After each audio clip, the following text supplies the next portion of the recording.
नमस्कार, RN9 news में आप सभी का बहुत बहुत स्वागत है। आपके साथ मैं हूं जोहम रुबा। अमेरिकी राष्ट्रपति डोनाल्ड ट्रंप द्वारा भारत पर लगाए गए टैरिफ के बाद में आज प्रधानमंत्री नरेंद्र मोदी ने ट्रंप का नाम लिए बगैर ही कड़ा मैसेज देते हुए अपना रुख स्पष्ट करते हुए कहा कि देश के किसानों के लिए व्यक्तिगत रूप से मुझे बहुत बड़ी कीमत चुकानी पड़ेगी, लेकिन वो झुकेंगे नहीं। पीएम मोदी के बयान के बाद में कृषि से जुड़े प्रोफेसर्स ने अपनी प्रतिक्रियाएं जाहिर की। आप देखिए।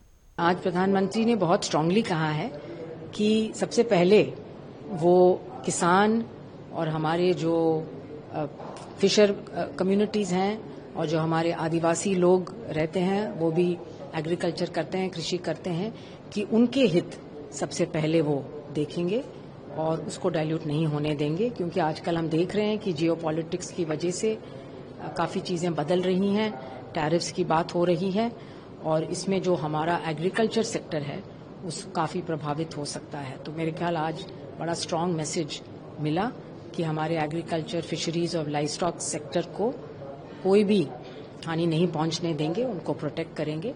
और ये मेरे ख्याल से ठीक समय है जहां पे हमारे देश के वैज्ञानिक बैठें अलॉन्ग विथ फार्मर्स, किसानों के साथ बैठें, बाकी स्टेक होल्डर्स के साथ बैठें और ऐसी पॉलिसीज बनाएं जो हमें मजबूत रखे आगे। मैम, एक फार्मर सेक्टर को लेकर भी कहा गया है कि 250% के चार्जेस जो है ट्रैफिक आने वाले टाइम में टैरिफ जो है चार्ज किया जा सकता है, 25% पहले से ही। इस तरह में जो सिचुएशन है, how do you see this for farmer sector? तो इस पे कमेंट करना बड़ा मुश्किल है क्योंकि दिन पर दिन ये बदलता रहता है, तो इसमें कोई अभी पूरी तरह से मेरे ख्याल से क्लैरिटी नहीं है। पर संदेश जरूर ये है कि हमें आत्मनिर्भर होना होगा हर तरीके में। हम अभी फूड ग्रेन्स में तो बिल्कुल आत्मनिर्भर हैं ही, परंतु कई चीज़ अभी भी हम बाहर से ज़रूरत पड़ती है मंगवाने की।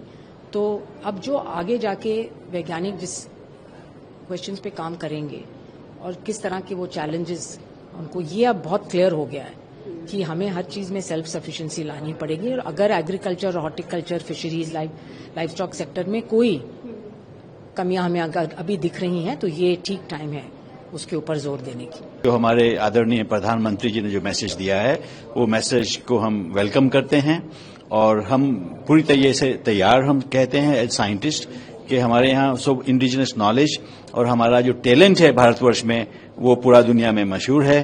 तो हमें अपने हिसाब से अपनी जो जरूरतों को पूरा करने के लिए, अपने किसानों के लिए जो भी हमें करना है, जो नई किस्में बनानी है, जो उनको फार्मर्स के लिए टेक्नोलॉजी देनी है, वो हम सक्षम हैं अपने भारतवर्ष की इस धरती पर सब कुछ करने के लिए।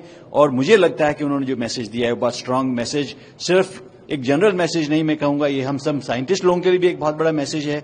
हम सब हिंदुस्तान की जितनी हमारे जो लोग हैं उनके लिए भी बहुत बड़ा मैसेज है कि हमें हमेशा अपने देश के लिए तैयार रहना चाहिए, हमें आत्मनिर्भर बनना ही चाहिए और हम 2047 तक पूरे वर्ल्ड में एक जो भारत विकसित करने की जो हम बात कर रहे हैं 2047 तक वो हमें अचीव करना ही चाहिए। और सिर्फ हमारे आदरणीय प्रधानमंत्री जी का ही एक अकेले का काम नहीं होना चाहिए, ये हमारे पूरे जितने भी हम 140 करोड़ लोग हैं, अगर हम उनके साथ जुड़ जाएं अपने हिसाब से तो हम सब कुछ कर सकते हैं इस दुनिया में। मेरा कहना यह है कि चूंकि हम जानते हैं कि जो इंडिया है, भारत है, ये कृषि प्रधान देश है और यहाँ पर जब हम बात करते हैं तो एग्रीकल्चर हमारे लिए सिर्फ बिजनेस नहीं है, यहाँ पर ये फार्मर्स के लिए लाइवलीहुड है। जो ट्रेड डील्स होती हैं, in my opinion they should be that win win situation for both countries.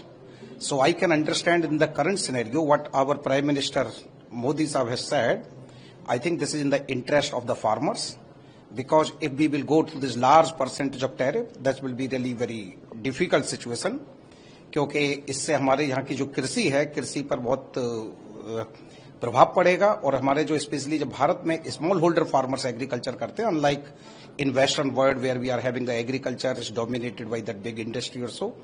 तो उस संदर्भ में मैं ये कहूंगा कि प्रधानमंत्री जी का जो स्टेटमेंट था बहुत ही स्वागत है, सराहनीय है और इसके लिए in my opinion, India will come out from this situation. I'm very hopeful that now this next date, they are saying that 21 days हैं negotiate करने के लिए.